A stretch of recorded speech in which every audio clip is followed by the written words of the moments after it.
Yo peeps, Spencer Smoot here. This is the second video of the High Sky, a little dyslexic, Inside Star Citizen kind of reaction to it. I'm a little bit about me. I'm a game dev.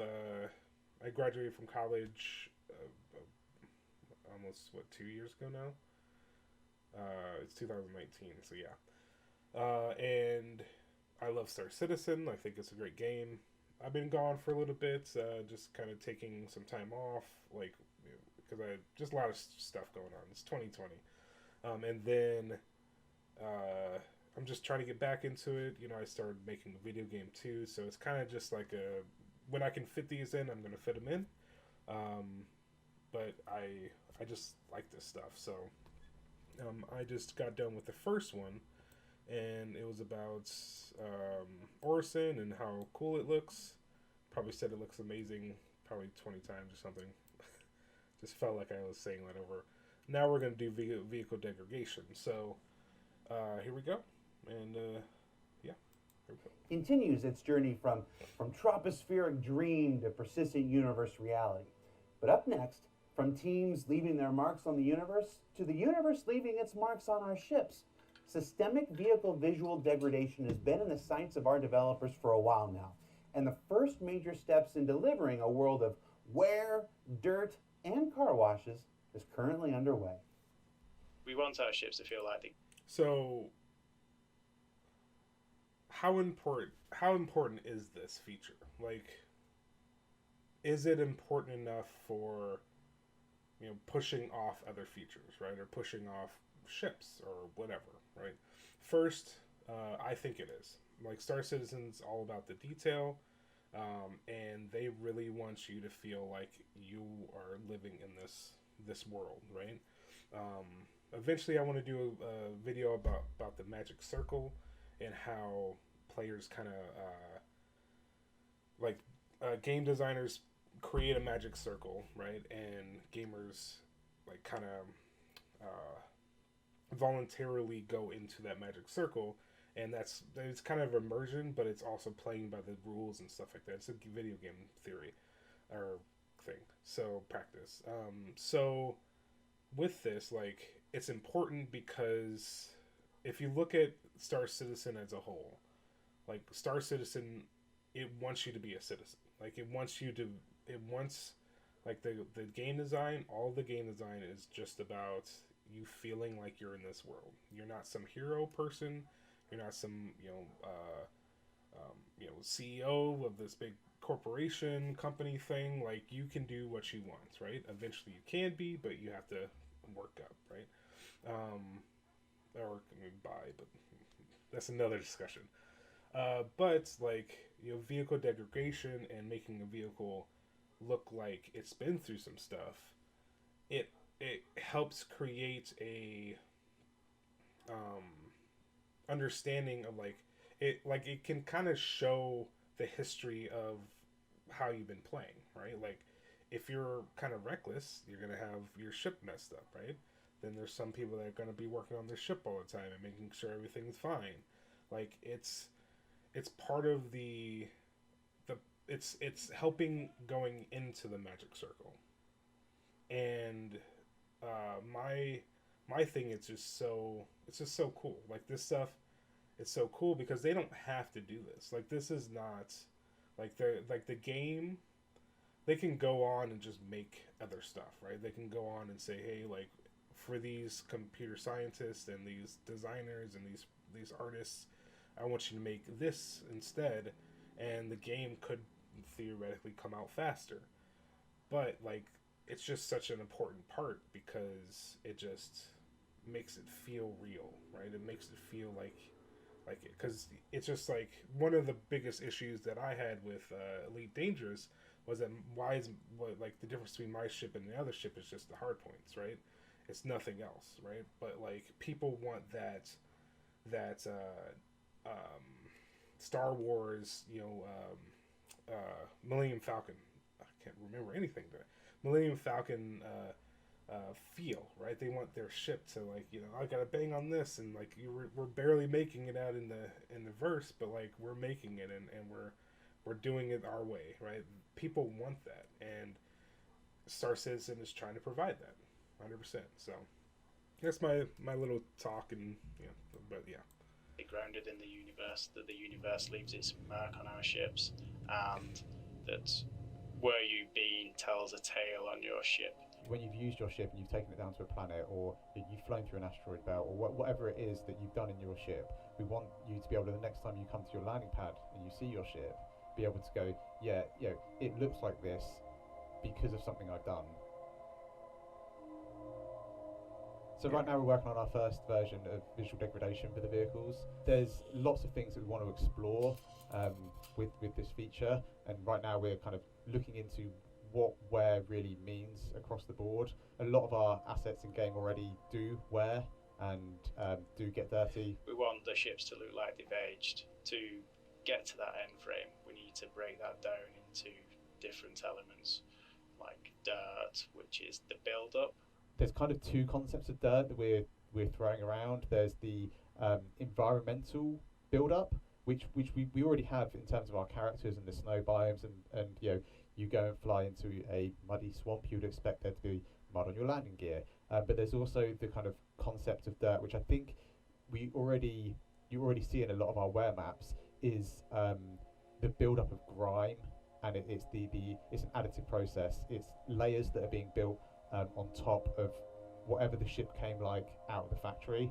And of course, with ships getting dirty, there's also going to be the concept of cleaning your ships. For the initial release, we're simply looking at when you go to a repair terminal, your ship gets cleaned.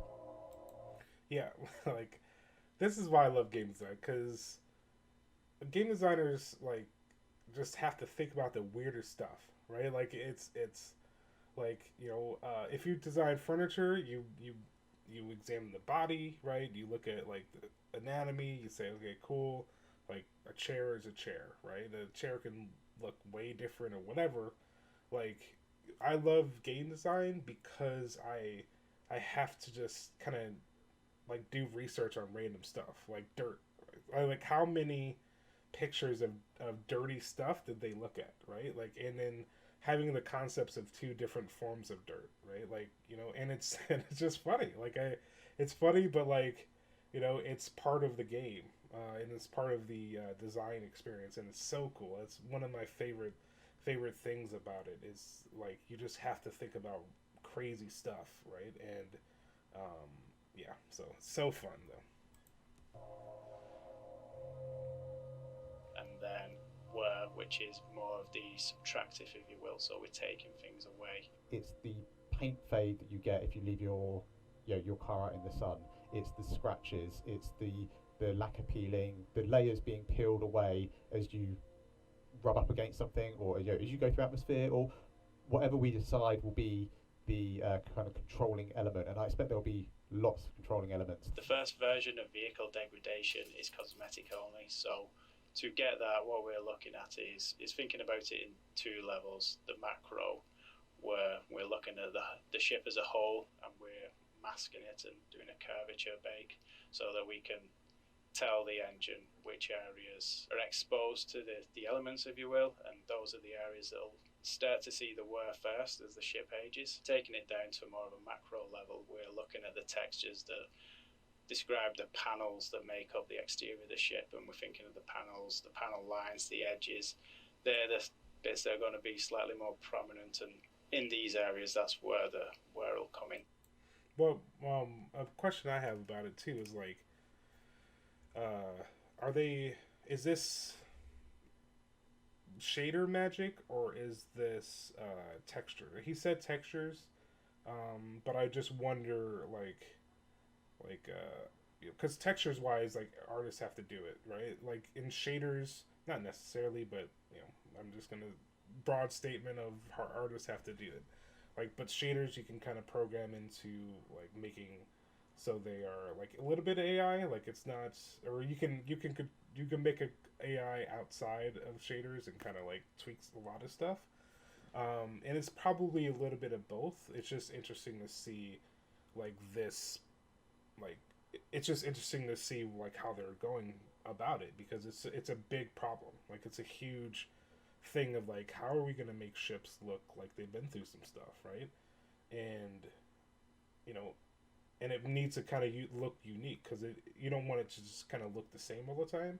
I'm not sure if they're going to go with multiple different looks, like like, is this gonna always be looking like this, or is this gonna fade more, right? It's just, I mean, the first generation, probably it's just this, but it's just interesting where they're gonna go with it.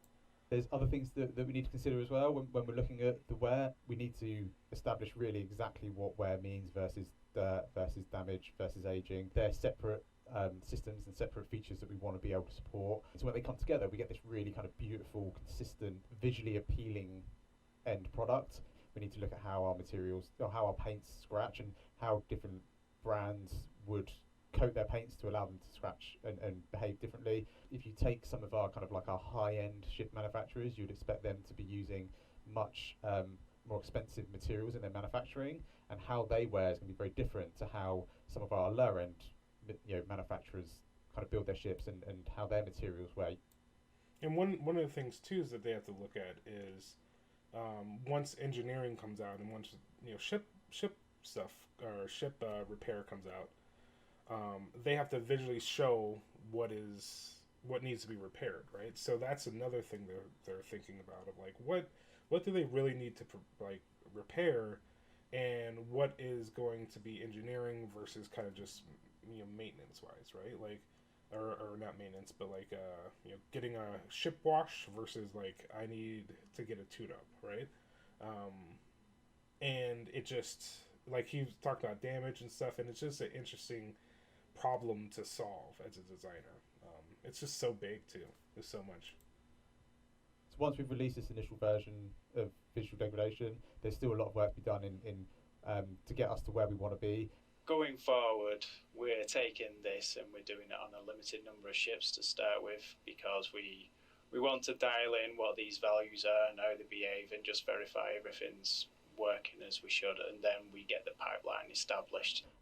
There's still a lot of work to do, especially on the dirt side of things, but it allows us to kind of test the waters, see what people think of the way we're going. Now we're going to have this dynamic system in place. We want to be able to have all ships start from a new place, and then tell the story of the universe as they travel through it. So what did we learn this week? Well, we learned that with Origin, the team is building a landing zone that will look, feel, and play unlike any other. That with wear and dirt, your ship will feel more an integrated part of the universe than ever before. And that with wear and dirt also comes newly clean versions of spacecraft. So what's a newly clean reclaimer look like? Well, yeah. So that's it for me. Anything else? It's just cool. Like, it's just such a cool thing that they have the opportunity to kind of go through that stuff, because it's like, because I'm thinking of like how I would, if I was designing it, right, and like the tools that I would have, and like what is the lightest thing possible, but it gets the best results and stuff. So and it's just interesting to really think about, like, sorry, I don't know if I got too far away but like dirt, right? It's like, you have to look at dirt, right? So it's just interesting. So that's it for me today. So like, subscribe. Stop doing that, please. Okay, like and subscribe, please. Or please, but like and subscribe if you find this stuff good. Like I said, I'm gonna try to upload. I'm just trying to figure it out right now. So I'm gonna shoot for one a week, but we'll see. Hopefully, I can do more. Because I'm working kind of like full time on my own video game, and okay, let me just sit back like this, because autofocus is going crazy. Yeah, so that's it for me. Have a wonderful day, and yeah, thanks. Bye.